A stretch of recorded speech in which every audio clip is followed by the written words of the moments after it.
For 10 years I have run with the Black Bloc, seizing every chance, every moment we were strong enough, to run riot and fill the air with the sound of breaking glass and baton rounds, and the heady smells of adrenaline, gasoline, testosterone, and tear gas. For 10 years I have stood up for the diversity of tactics and pushed for radicalization, from social movement to social struggle to social war. So this text is difficult for me to write. During the days in Strasbourg I was always in or close to the Black Bloc style actions, because that is where my affinity lies. For me it was appropriate to react to police complicity in yet another death, this time at the G20 demonstrations in London. We were right to be angry at the way the demonstration in Strasbourg was relegated to an abandoned industrial estate and divided by thousands of riot police across the French-German border. I supported the decision to fight the police to try to break out of the space they had pushed us into with their negotiations and their crowd control weapons, and to try to take our actions somewhere more meaningful, and it filled me with joy to see the border post burn. Even the Ibis Hotel action made me smile. It is a more complex issue. I don't think our actions on Saturday, or possibly ever, are worth risking someone being seriously hurt for. However, I understand that no one was hurt in the action, and it is important to remember that the hotel was part of the NATO summit, one of 5 hotels in Strasbourg publicly set aside to house the thousands of journalists there to cover the celebrations, and a place from which police were spying on the demonstrators. So, even if we ignore the fact that Ibis profit from the deportations of sans-papiers, it is difficult to say that it was not a legitimate target. But despite all that, the experience of that week left me feeling uncomfortable, alienated and confused. We took advantage of a peace march to make it look like war. We used the camp space, ate the food, and shat in the toilets. But, compared to previous self-managed events and camps, our participation in the village life was mostly limited to drinking beer, hiding in closed action meetings, or fighting the cops around the campsite, building burning barricades, and making it look like war. And through it all I found myself questioning more and more how our actions relate to our politics, ourselves, our interactions and our values. I am not saying that we were wrong to behave the way we did. I have long been critical of the tendency to pour so much energy into building up activist service industries, legal support, medical teams, camp organization, independent media, etc., until there is almost no one left to do the, in the end mostly symbolic, actions. In that sense, 4. Strasbourg was a welcome change. But our arrogance disturbed me. There was no interest in participating, explaining, or at least showing some recognition of being part of a common dynamic, where people focusing on different things makes it possible for the whole action to happen and be powerful. The focus, perhaps the only interest, was in violent confrontation. And we seem to look down on anyone who questions or does not immediately understand why we think and act the way we do. As usual, in the days after the demonstration in Strasbourg, the leaders of the dead-in-the-water political parties of the left denounced and disassociated themselves from the violent minority, and the pacifists decried their actions ruined by hooligans with no political ideas. It is always frustrating to read those comments, and it easily creates the them and us divide that enables us to despise the Democrats and reformists who take their symbolic actions and then go back to a comfortable bourgeois life. But at the same time I was embarrassed by the lack of respect or interest shown by the Black Bloc for the other participants in the anti-NATO actions, particularly because while they could do their actions without us, we could not have done our actions without them. Sure, we are sexy, all dressed in black, striking yet another riot porn pose for the cameras. But we really were only a small part of a big whole. It is ironic that the Black Bloc, who criticize the media so much, are also the first to accept the hype that makes breaking windows and burning garbage the only focus of the day.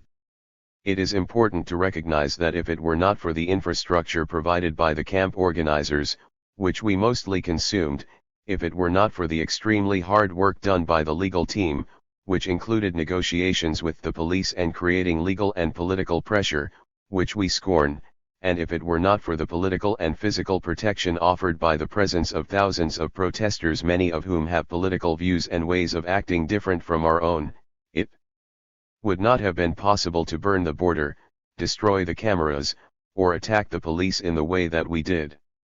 I saw groups of pacifists, elderly people, people with children, running terrified from tear gas, flashballs, and stones, because there are always people who don't look who they are throwing at, or idiots who throw from the back and usually just hit the first line of protesters.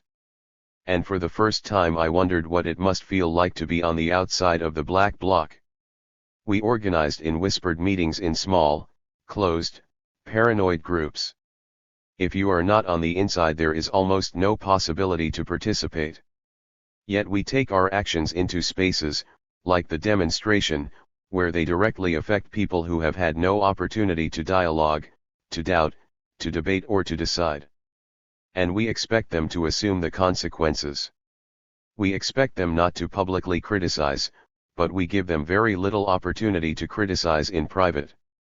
We expect them not to disassociate from something they were not, in fact, involved in planning or perpetrating. We expect them to respect our political position and forms of action, while we often behave in ways that suggest we 5. Have no respect for or interest in theirs. I am not a hippie. I am not a pacifist. I do not believe the state, the corporations, the armies, and police, will one day, if exposed to enough information or enough persuasion, be convinced to put down their arms, their power, their assault on the earth and those who populate it. I do not think peaceful protest works. Actually, neither am I convinced that violent action works, since our violence will always be less than theirs by dint of their access to new technologies, manpower, and weapons. But I am prepared to do both, since struggle we must, or give up. I feel maybe I am older than a lot of the people who were in the black bloc in Strasbourg. I come from the generation that took to the streets and fought for the sheer mad joy of it in the mid-1990s. I guess I come from an age of innocence, before the death of Carlo Giuliani, before they called us terrorists, before all our creativity was swallowed into the meaninglessness of the mass movement at the High Legendum blockades, or the political emptiness of the ESF. I remember a time when we trusted, and sometimes we even felt like we had something to win. In that context, the diversity of tactics meant a willingness to consider all the forms of action available to reach our aims. But for that, we had to have aims. One thing that alienated me in Strasbourg was that I was no longer sure what our aims were. The people involved in black bloc tactics did not seem interested in the blockades of the summit, or in other, less predictable actions, only in the demonstration. According to our own analysis, demonstrations are a poor substitute for direct action. But we put our energy into creating the space, or the situation, where we could riot, even if the only place we could do that was in an empty industrial estate miles from anywhere. The success or failure of the action, it seems, can be measured by how many rocks were thrown, how many bins were burnt, how much glass was broken, or how many cops were injured. Riot ceases to be a tactic and becomes an end in itself. We do not need political arguments to defend or define our actions. Our actions are our political arguments. They require no more context than capitalism itself in all its forms, and they speak for and define themselves. Which in some ways is good. Politics should come from the gut, not just from the head. But if we only use poetic, insurrectionist calls to arms such as Apple, call, or ai feri cordi, at daggers drawn, to define what we do, then we end up abstracting our actions from reality. When I got home I reread a book I'd read a long time ago, The Demon Lover, On the Sexuality of Terrorism, by Robin Morgan, ex-weatherman. She describes the process of radicalizing struggles as 6. Leading to an ends justify the means attitude. As abstractions proliferate, the original issues are likely to be forgotten entirely.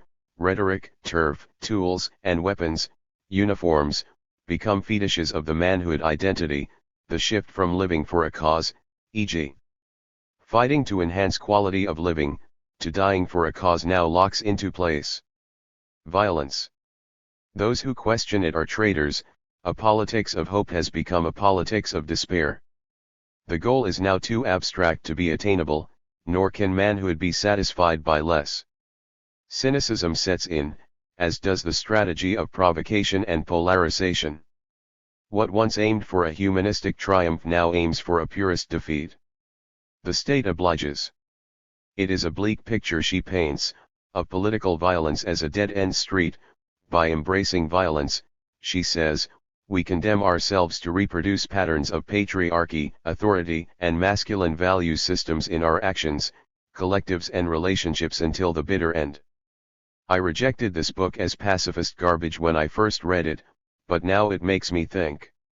Sometimes it feels like our weakness, lack of direction, and lack of advance, creates a culture where we close ourselves into a political aesthetic, not even an ideology, and limit what we can do, what we can say, and what forms of action are militant enough to be acceptable.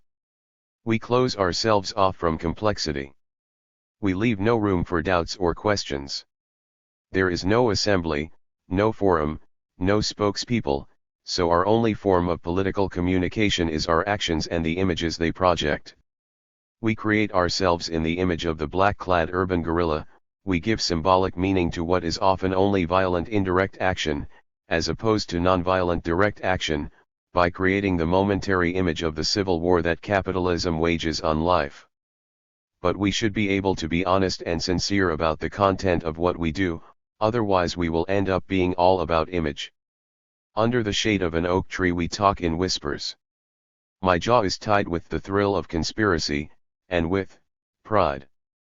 The secrecy and self-importance that surrounds this group is infectious.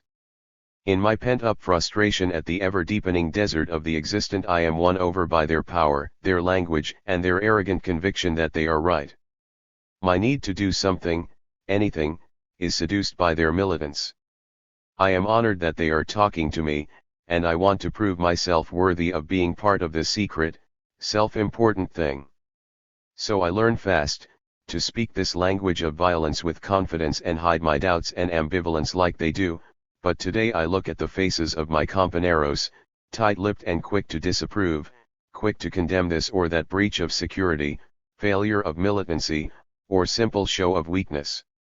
And I find an unexpected, stubborn, and anti-authoritarian urge to say out loud I am scared. And maybe it is because I am getting older, and I see that the faces around me change. 7. People get tired, burn out, disappear, while the average age of the kids taking to the street stays the same. Or maybe it is because beneath my black hood, and behind my mask, I am still a woman. And, like it or not, as a woman I worked hard for my militant credentials, said the right things, and proved myself time and time again through trial by fire. But the masculine, insurrectionist values of unswerving ideological conviction and willingness to hurt for the cause do not always come naturally to me. And if we are not really honest with ourselves, if we continually hide our feeling of weakness, despair, and intimacy behind masks and militant posturing, then we limit ourselves, stop ourselves from examining our true position and from exploring where we can go next. We are not winning, we are losing. But only when we recognize and understand the problem, can we begin to search for a solution. I am writing this text because I feel we need to communicate something more than the arrogance of youth and the image of war. For me it was exciting to be on the streets with the boys from the banlieue, racing about on their motor scooters, given strength by our presence to take back streets that should have been theirs from the start. It was a rush to confront the cops together. Violence can, and in that case, did, unite us and help to build relationships. I doubt those boys would have been very interested if we had marched as a peaceful demo through their neighborhood and given out flyers about NATO. Nevertheless, from time to time I was disturbed by an edge I felt to the atmosphere. It was present on the street, and even more so in the camp, where sharpened by drink and drugs, it broke out from time to time into small macho dogfights to establish the hierarchy of the day. Perhaps I am not nihilist enough, or perhaps it is because I am a woman, but I struggle with the contradictions in this. I want to reach out of our milieu to contact, to interact, and to act with others, find the common ground to strike out together at the neon-lit plastic-wrapped prison of our everyday lives. But if we uncritically fetishize the street gang, the banlieue, the incarnation of people's rage, if we turn our actions over to a culture of violence and give them no content at all, then we are no different from the football crews and street gangs who set a time and place for a staged fight. Saturday afternoon at the demo, instead of after the game. To put it simply, there are dynamics, values, and behaviors that I am not interested in reproducing, however street they may be. I am intrigued as to why certain people are attracted to particular types of political thought and action. I know for myself how seductive I find the uniform of the autonoman, how excited I get by a black bloc, how much I like covert actions. But what are the aesthetic, cultural, and gender values underlying this attraction? Where do they come from, where do they lead, and who do they serve? 8. I am not suggesting that we leave behind the path we are on, not at all, only that we follow it with great care and consideration, understanding what it does to us. We need to constantly deconstruct how we respond to our acts, how they change our relationships to other people, what we personally and collectively need to do to go through with certain acts, and how that affects us and our relationship with and attitudes towards others. Violence, whoever is using it, has repercussions on the psychological health not only of those who are at the receiving end but also of those perpetrating violence, for whatever end, whatever ideology. I have no feeling for pacifism as an ideology. What I do feel is a need to help us fight militantly for longer and with greater personal and collective health.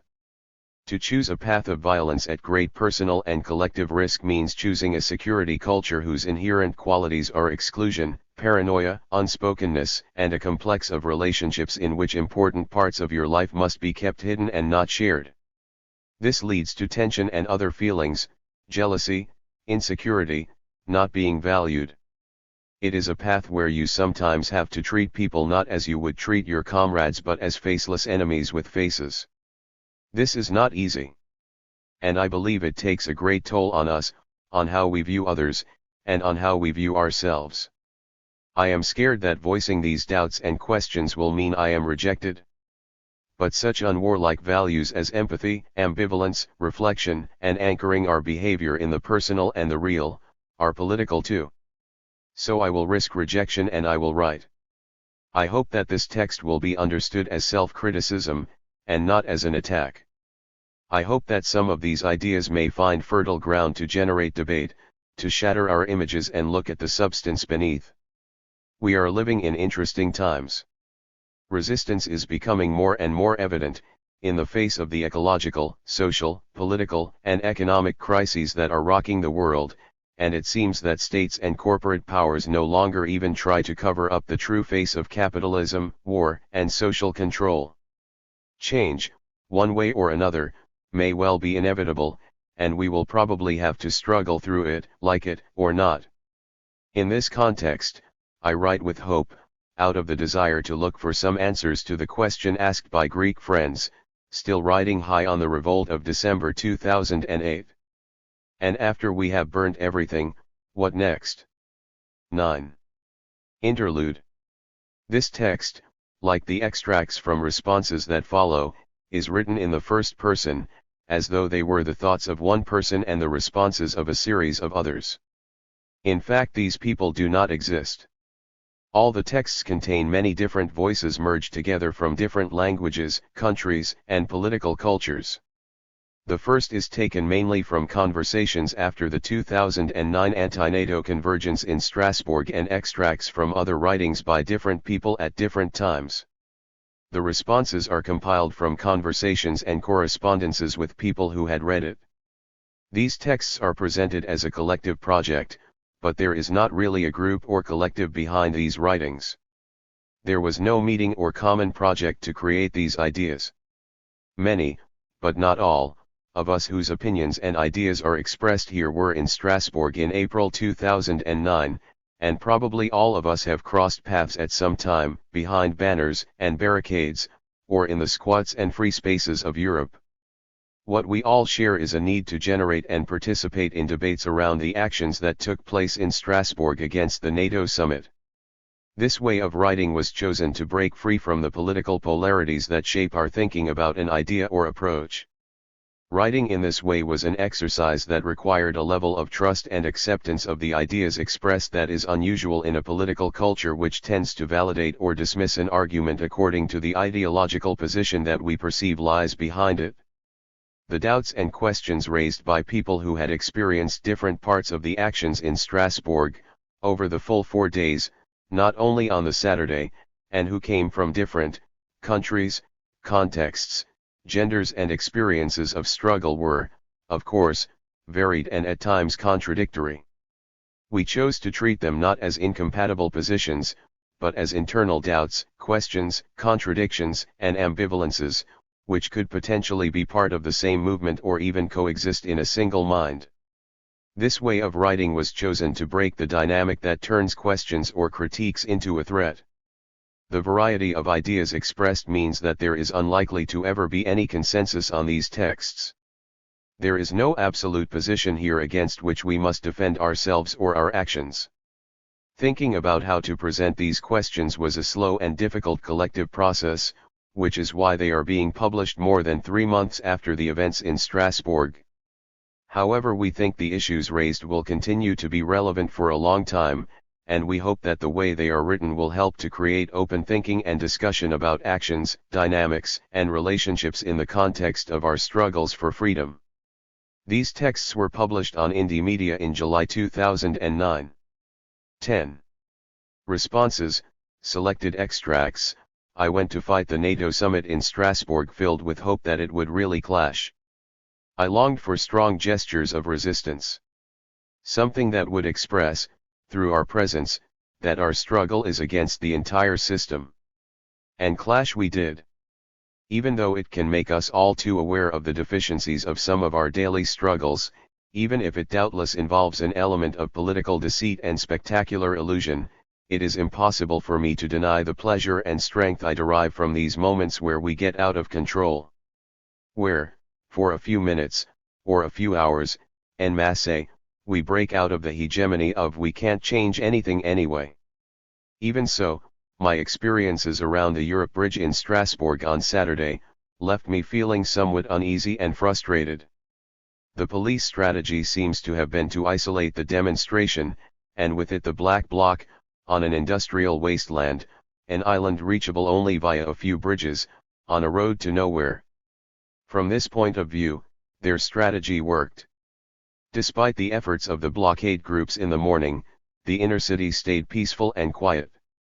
As I walked through the city center later that afternoon, I passed delegations and convoys of NATO cars moving, unmolested, through the streets, and I could not help feeling that we might have been able to create much more useful chaos away from the expected battlefield. So I was interested to read your text, and find ways to frame my questions that do not fall into the typical "the Black Bloc works with the police" type of denunciations. Some of the things you said disturbed me though, so, to keep the debate moving, I have written you an answer. First, I think it is important to stress that the actions taken on the demonstration on Saturday, the smashing of cameras, banks, the Hotel Ibis, the border post, and other tools of domination, were not disconnected from the presence of NATO in town. These actions drew a link between NATO policies and the banks and corporations, and the state institutions and military-industrial complex that surrounded the summit. They aimed beyond the NATO celebrations, at the global security architecture NATO is designing to deal with, to the increasingly frequent uprisings and direct actions that are emerging in response to the crisis of the capitalist and post-colonial system. The outrageous deployment of police forces and the challenge laid down by French and German states when they implied that everything was under control and nothing would happen raised the political stakes. It gave added meaning to showing that whatever the number of cops, helicopters, controls, and propaganda to scare the population, things 11 could still get out of control, and new links and alliances could still be made. It was a risky bet, and it paid off this time. That does not mean that it is always the most appropriate thing to do to come up against the cops, in direct combat, where they are concentrating their forces. It is important to be unpredictable, and not to fall into rigid patterns of behavior. As you talk, in your text, about a we, it seems important to be clear about what this refers to. As vague and contradictory as this we may be, it seems to me to refer to amorphous groupings with an anti-authoritarian basis, that aim to go beyond the state, capitalism, and patriarchal and post-colonial oppression, using direct action and attacks, building autonomy from these institutions, without the dogma of nonviolence. That is one way of describing it, there could be 2,000 others. As this we, a kind of revolutionary international, is not a party, and does not have any fixed or formal existence, we can feel more or less part of it as we chose, and we can define it or perceive it in different ways. Some of us refer to a we, interconnected on an international scale, through networks, organizations, travels, actions, strategical discussions, friendships and romance. Others will have difficulty to recognize a we beyond more restricted and contextualized local connections. Some of us will find it easy to feel part of a movement and to share a common history.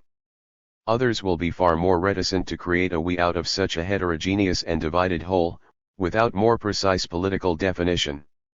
Your text seems to create the false impression that there was one black bloc in Strasbourg, more or less organizing as a group, made up of collectives and individuals who recognize that label to describe themselves, and who would recognize a common history based on that tactic. But the black bloc is not a group. It is an oversimplistic term that, in a given moment, encompasses groups that may otherwise endorse very different political visions and strategies for confrontation. It is always important to remember that attending counter summits and participating in black bloc-style tactics is only one of the forms, and often not even a central one, of the political action that these people are involved in. A lot of people who could be considered to have been part of the black bloc in Strasbourg participate daily in struggles, forms of autonomy and spaces in many other ways. Also, there are many other people who might identify with riot tactics, but who make the choice not to come to counter summits like Strasbourg. Some people may indeed have a sense of a common history and a political line that can be traced back through the multiple and varied appearances and communiques issued by the Black Bloc during the past decade and even before. However, many of those who 12. chose these tactics in Strasbourg or elsewhere do not represent themselves as Black Bloc and even criticize the concept and its posturing as an identitarian trap and a media label that mostly risks alienating people with whom it might otherwise be possible to share these types of actions.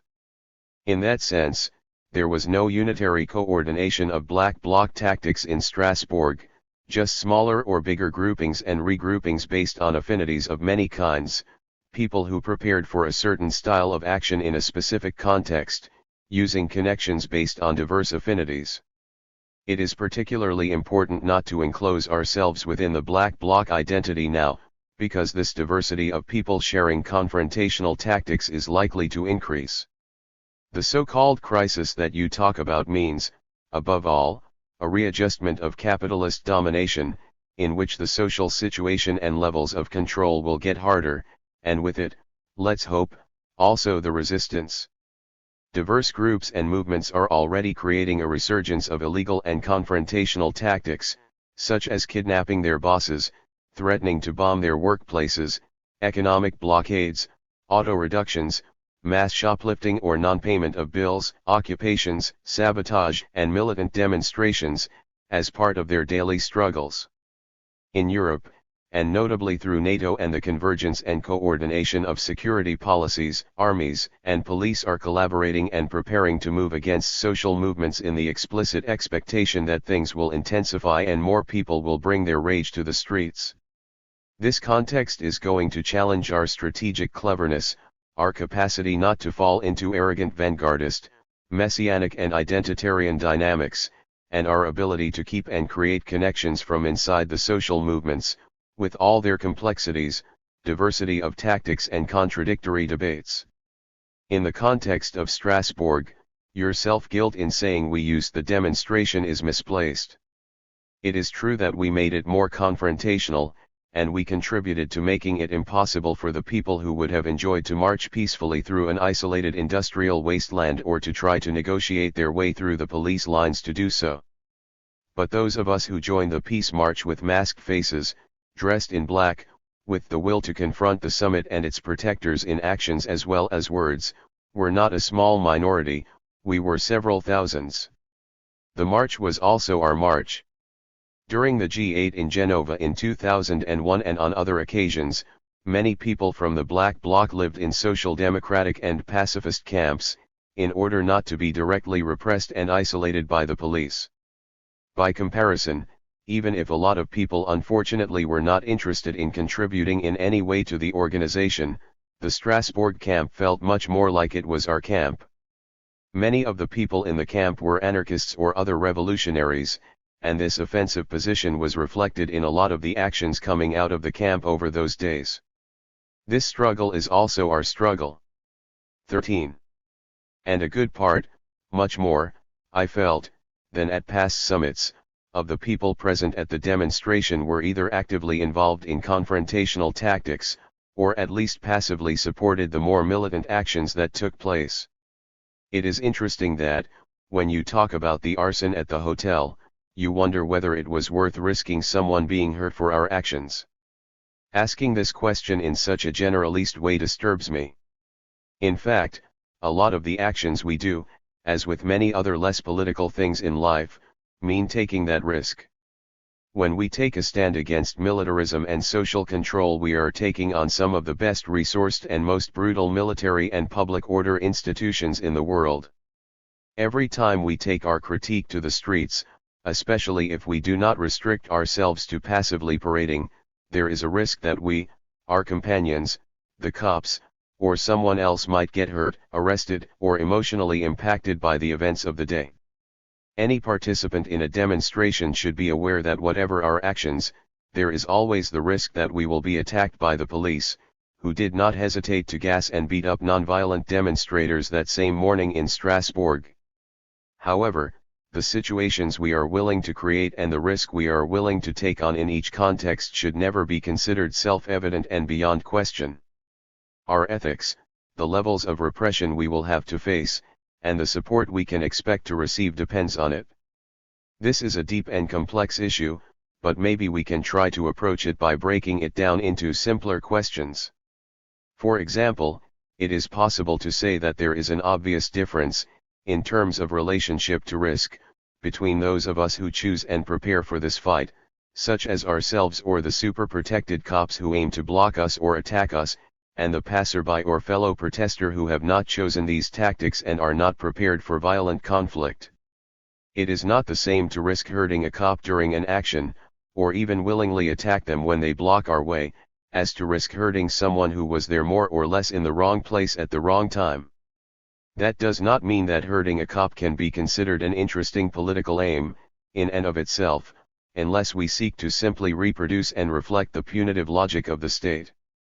What it does mean is that decisions and courses of actions that turn our protest spaces into conflict zones require careful consideration. Having diverse blocks in a demo, divided according to the tactic of choice, has sometimes worked quite well in the past. As has using different moments for different types of demonstration. On the other hand, it is politically meaningful to have physical conflict coming from everywhere and not being isolated in a separate box. It's also tactically more effective as it is far more difficult for police to contain the chaos, and because it can allow many more people to participate and feel part of conflict. And then there are always the unexpected and spontaneous moments that boil over, with differing success, and which can change the cards on the table despite the best laid plans of mice and men. However, in all these 14 cases, the fact that we reject the political forms of the traditional left, with their empty speeches, pointless demonstrations, and persistent avoidance of conflict, that should not also mean that we abandon basic solidarity, which includes protecting the people who are on the same side as us but who do not want to assume such high levels of risk and repression. At the Rostock anti-G8 demonstration in 2007, I had to make the heartbreaking decision between going with the Black Bloc or staying with my close friend who had recently broken his back and could not join in for fear of damaging his spine, and because he was psychologically traumatized by the fact that his body, which had previously been strong and invincible, had now failed him. I went on the Black Bloc. But it was not an easy choice. It made me realize that our capacity to physically engage in the confrontational parts of the social war is fragile. It reaffirmed the need to search for some kind of long-term radicalization of our struggles that goes beyond the creation of pseudo-military ghettos or playgrounds for 20-something revolutionaries. Sometimes it feels like for a 25-year-old Black Bloc activist, being 40 or being physically incapacitated seems far away, improbable or just downright embarrassing. But if that is the case, it seems even more inconceivable that they will reach that age and still be involved in militant struggle. Risk levels are not simply a question of political ideology. Someone facing jail for other actions, people living without papers, parents with children, or even my grandma may choose to go on a demonstration but try to stay out of trouble. We should not paralyze ourselves and our actions on that basis, because they will never please everybody. However, it is not necessarily counter-revolutionary to look for ways in which communities of all ages and backgrounds can come together to fight, and work together to understand our strengths and weaknesses, break barriers, and protect each other against a common enemy. In terms of our material resistance, we have made some advances in this direction through the collective structures we have developed over the years: legal support, medical teams, collective kitchens, transport infrastructures, camp organization, communications, such as independent media, and trauma support. These are proof of our capacity to learn from our experiences and grow as a movement. As long as they don't become separate services but remain active in the creation of political content and aims, they are part of our strength.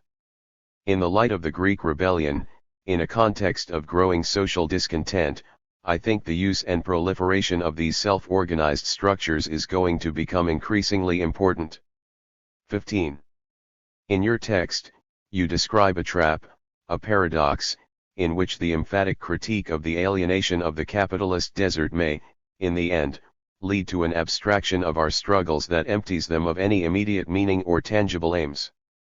The messianic projection that focuses on the distant final aim of a globalist insurrection tends to establish a way of thinking that disregards any in-betweens, processes, concrete victories, demands or specific struggles as boring and necessarily part of a reformist agenda that in the end will only preserve social peace.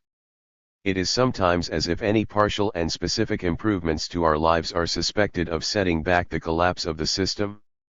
By finding reformist citizenship in almost all forms of dissent, we end up forgetting all their more conflictual aspects, their strengths, and their potential to evolve, and this leads us to drastically reduce the possible forms of action and alliances available to us.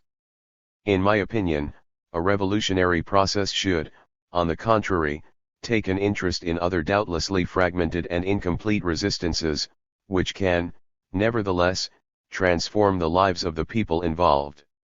We should understand the forms of radicalization that these resistances might undergo and how they can link into a wider perspective. We often need starting points, issues to anchor our resistance, walls to tear down, and small, specific victories. There are many examples of large movements that kept themselves going using this double dynamic. Perhaps some of the most well-known include the trajectory of the road protest movements in the UK in the 1990s that moved from single-issue struggles and victories in the field, to a more global anti-capitalist dynamic, or the way the Italian autonomous movement in the 1970s managed to link specific demands and struggles for housing, working conditions, refusals to pay bills etc. with a global revolutionary vision, and, to an extent, managed not to place one in opposition with the other. Turning the tactics we adopt to respond to a particular situation into an identity has been a constant problem within parts of the anti-capitalist movements. We started to use drum bands, such as the Infernal Noise Brigade in the USA or the Samba Band used on J18 in London in 1999, as a tactic to increase the tension in the atmosphere and outsmart the police by moving crowds, where sound systems in vans were not flexible or quick enough. Later, people got involved who had not participated in the political/tactical thinking, and the idea was formed that samba music was radical and revolutionary in and of itself, whatever the samba groups did during the demonstration. The same thing happened to the clowns. The original clown army idea, whatever you think of it, was at least based on political and tactical thinking, not on idea that clowns are revolutionary whatever the context. It is maybe easier for us to see the abstraction of a tactic from its aims and context in these examples, because we are more critical of the initial tactic, but the same can sometimes be said of more confrontational methods such as wearing balaclavas, burning garbage bins or smashing windows. Some readers. 16. Perhaps remember the 4 a.m. black bloc that left the Retterlich camp during the 2007 G8, and went out to burn garbage and build barricades in a tiny village miles from anything? I was there. It was deeply depressing.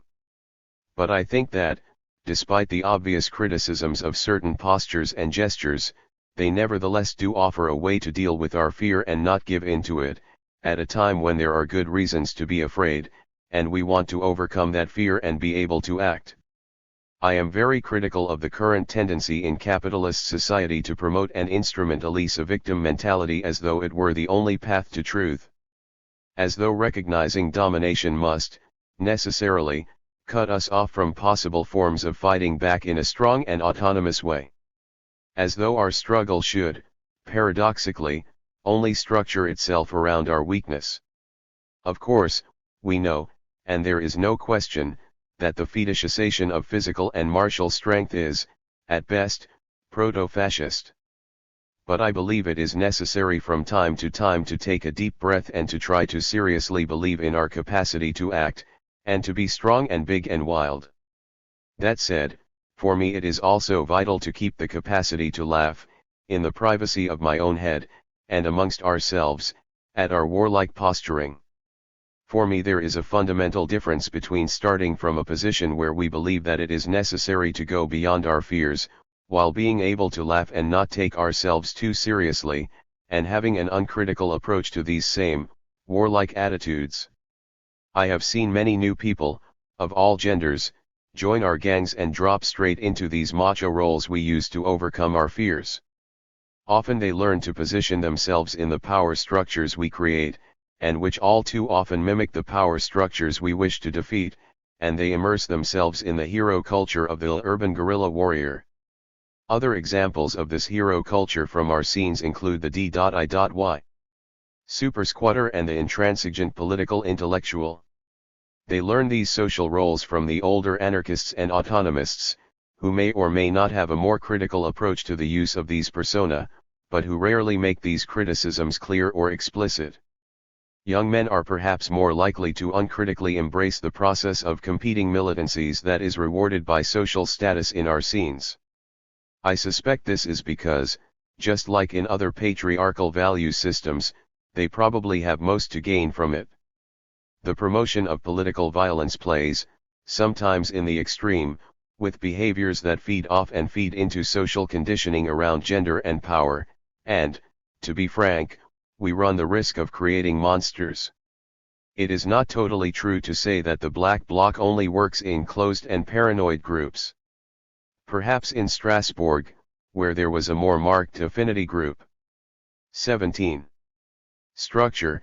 It was more true than during spontaneous riots, as seen for example, in some social struggles in France in recent years, where it has sometimes been quite easy to meet and act together in the heat of the moment. But even in the black bloc in Strasbourg, I know that people who didn't know each other worked together spontaneously on some action or another. An illustration of this is the Thursday demonstration with the people from the local housing estate. Paranoias and closed groups do exist, but they exist in part because of the police, and the probability of infiltration and arrest, at least when dealing with certain types of action. This should not prevent us from actively trying to maintain much more accessible spaces and forms of struggle, but any attempt to be more open and honest and raise questions and reflections about things we do not usually talk about must take place in this context, just as both your text and mine must be written anonymously. It is therefore difficult to find space for debate in which we don't risk creating splits and disassociations or revealing our weaknesses and other information that could be useful to our enemies. Criticisms, especially self-criticisms of violence, are hard to hear. They come at a time when we are bombarded constantly with a strong condemnation of any means dubbed violent used in confrontation with state and economic violence. We hear over and over again that violence is a dead end, that it's contradictory, that it will just attract repression. States are trying to define any action that might weaken those in power as terrorist, and to create a dividing line between acceptable, nonviolent demonstrators and the evil hooligans, ban los savages or anarcho-autonom. It is therefore crucial to keep our options open, maintain a variety of tools for struggles and not be reduced to being totally harmless. In this context, it is logical that we focus on defending the possibilities for and necessity of using violent tactics when necessary. In the face of attacks from all sides, it is natural that we are reluctant to add new doubts. But perhaps we can also hope that benevolent critiques from within the movement could help to bring us closer to people who often keep their distance after hitting an intransigent ideological wall. In this tense atmosphere of sometimes justified paranoia, we should not allow ourselves to be painted into corners.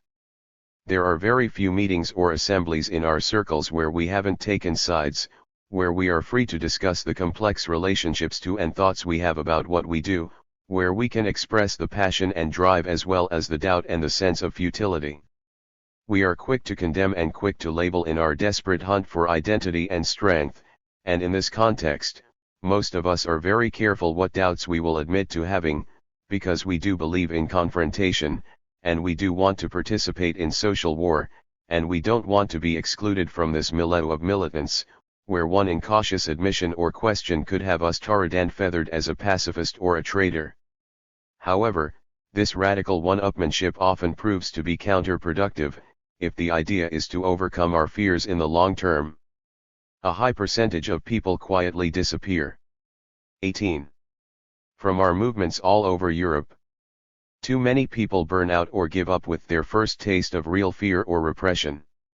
This is what can happen when we push our rhetoric beyond what we are really capable of assuming in our actions, and deny or bottle up our fears instead of pushing through them. Until people still talk really big, but increasingly there are mysteriously often not enough people available to follow through with a plan on the night. Turning the rhetoric of the world civil war against life into action means more than simply recreating a momentary image of the glorious, exiting heroic parts of war, like a Hollywood movie. Strategic lucidity demands that we don't simply crystallize our struggle in a series of spectacular, climactic moments, but that we also consider the complexity of steps, preconditions, and encounters that allow these resistances to exist and give them meaning. Without denying the reality of social war, we cannot hide the fact that an increase in violence does not only bring seeds of emancipatory intensity. It also leads to all sides of the conflict closing themselves into sterile and vengeful dynamics. Most wars are, in a large part, made up of a lot of boredom, stupidity, and random cruelty, often punctuated by fear and even death.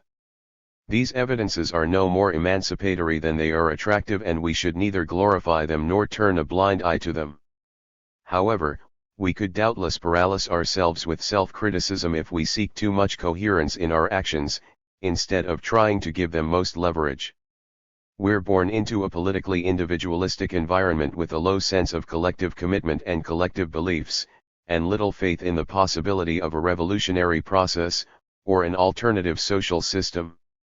But if we manage to rebuild some kind of persistent involvement and strength out of our postmodern fragility, without falling into some of the religious and ideological traps of past revolutionary movements, we may find the subtle balance necessary to keep going in the long term and to avoid the massive burnouts, desertions, and side-changing experienced by previous generations. 19. Anixa. His is a communiqué produced by a few rioters from an affinity group that took part in the Black Bloc. It was published on April 8, 2009, along with a flurry of worthy quotes taken from the media coverage of the NATO summit. We thought it was interesting to include it as a complement to the texts published here. It is also available as a brochure in French, together with the media quotes at http://infokiosk.net/sbip.php article 684t. L'insurrection disoriente les partis politiques. Leur doctrine, en effet, a toujours affirme l'inefficacité de toute épreuve de force et leur existence même est une constante condamnation de toute insurrection * Franz Fanon Les Dames de la Terre, The Wretched of the Earth 1961. Autant en important les Black Blocs, Black Bloc Communiqué, Strasbourg Anti-NATO, April 2009, * insurrection disorientates all political parties. Their doctrine, has indeed, always affirmed the ineffectiveness of any test of strength. Their very existence is a constant denial of all insurrection. 20. Events in Strasbourg were relatively easy to predict and probably unavoidable. Nevertheless, as in the aftermath of every counter-summit where people have had a good riot, the great and the good on both the left and right cry foul. Accusations fly that someone must have let the rioters get away with it or incited them. Some even go so far as to suggest that someone Machiavellian was the organizing mind behind their actions. All political parties, even on the far left, are suddenly competing to become the mouthpiece for the most disgusting securitarian discourse. Explicitly or implicitly they regret the powerlessness of the police in the face of riotous acts. Finally, it is always the same old story, an idea that is, at heart, shared by all of them, from the UMP to the Socialist Party, from ATTAC to the National Front. It is impossible that people could be angry enough to start a riot themselves. These people must have been manipulated in some way. 2. We repeat what was already said in July 2001 following the riots in Genoa during the G8 summit: we don't need leaders to provoke us to revolt and struggle. On Saturday, April 4, 2009 in Strasbourg, if we broke shop windows, if we set fires in buildings that serve the state and capitalism, border control point, banks, a petrol station, tourism office, Hotel Ibis, etc., if we destroyed video cameras and advertising hoardings, if we attacked the police, it is not because an occult organization told us to do so, but because we deliberately chose it ourselves. 3. If we were able to act in this way, it is not because the police allowed us to, it is because we were several hundred, or even thousands, the infamous International Black Bloc. It is because the cops are not totally robots, they are human and they can feel fear too. The police probably could have tried to stop the riots faster, by shooting more at the people than just gas, baton rounds, and concussion grenades. However, even in the Sarkozyesque democracy of France today, it is not yet the done thing to kill demonstrators. On the April 8, 2009, Luc Châtel declared that the government's priority was to ensure no one died. We are not yet a sufficient threat to their regime for that. 4. If we only acted in poor neighborhoods around Strasbourg's industrial port, it is because we lacked the strength or finesse necessary to reach the town center. The police and the army were fiercely protecting the infamous red zone, the town center and the bourgeois areas of the city. However, no one can seriously believe that we would not have been a lot more formidable if we had made it to those richer neighborhoods. Despite the media hype, only institutional or commercial buildings were attacked. In the poor areas, things belonging to the local population were left untouched. Our fight is against power, not against those who suffer as a result of power. 21. 5. The press and politicians try to portray the Black Bloc as nihilistic and bloody vandals. But the praxis of the Black Blocs are not limited to acts of destruction, just as our lives are not limited. The Black Bloc, which is just a momentary and contextualized form of protest. Black Blocs practice mutual aid and complicity with all demonstrators in confronting, defending ourselves, and running away from the cops. In a riot, a spontaneous and anonymous solidarity is created, authentic in the sense that no gesture requires anything in return. There are two worlds that oppose each other in their choices and behaviors, On the one side the determined demonstrators who are here because of their convictions, desires, and rage, living truly and freely. On the other side, cops under oath who are here out of a duty to orders and money, who are paid to repress and trained to think as little as possible about what it is that they do. The risk of them resigning would be too high. 6. We are all concerned by what was discussed at the NATO summit in Strasbourg. The post-colonial war led by the Western superpowers, and their internal war against the enemy within make us sick. Social control, management of migration flows, reinforcement of the police, improved intelligence, and registration of the population, that is what we rose up against. 7. Those in power aim to continue the imposition of capitalist democracy on everyone as the only possible form of social organization. Despite the shitty lives we live, despite the tottering of the capitalist empire in recent times, revolutionary perspectives seem so far away that we can only even imagine them with difficulty. And yet, the deeply counter-revolutionary resignation or our times is not an inevitability. It is a big challenge to manage to emancipate oneself from capitalism through struggle and mutual aid, and that emancipation cannot coexist with capitalist and state power. 8. Knowing that another world cannot be possible without the total collapse of the globalist capitalist democratic system, knowing that all the dominant classes will continue to defend their privileges to the bitter end with dogged perseverance and energy. Rosa Luxemburg, what does the Spartacus League want? 1918, it seemed to us that sowing the seeds of chaos and destruction, to cite the sensationalist terms used by the media, at the heart of this world of oppression and social control is not so problematic. In fact, it seems to me that it is not nearly enough. There is no possibility for revolutionary transformation of this world without a tangible power struggle. It is the task of the dominated to build new bases for social life without waiting for the consent of our dominators. 9 recent years have been dotted with uprisings that have clearly worried those in 22. Power, riots in poor neighborhoods in November 2005, the anti-CPE movement in spring 2006, anti-Sarkozy riots around the presidential elections in 2007, the high school student mobilizations of 2007 to 2008, and lately the French state expressed their growing concern over the Greek uprising that verged on insurrection. Just as with the Black Bloc in Strasbourg, the media focused on how young these movements were, as though trying to reduce revolt to a generational phenomena, with all the condescending remarks along the lines of, "Just you wait, in 10 years, you will have forgotten all that and you will be resigned to your fate like the rest of us." We believe that there is an inherent danger in this attitude that needs to be overcome. An insurrection, not to mention a revolution, cannot be undertaken by the youth alone.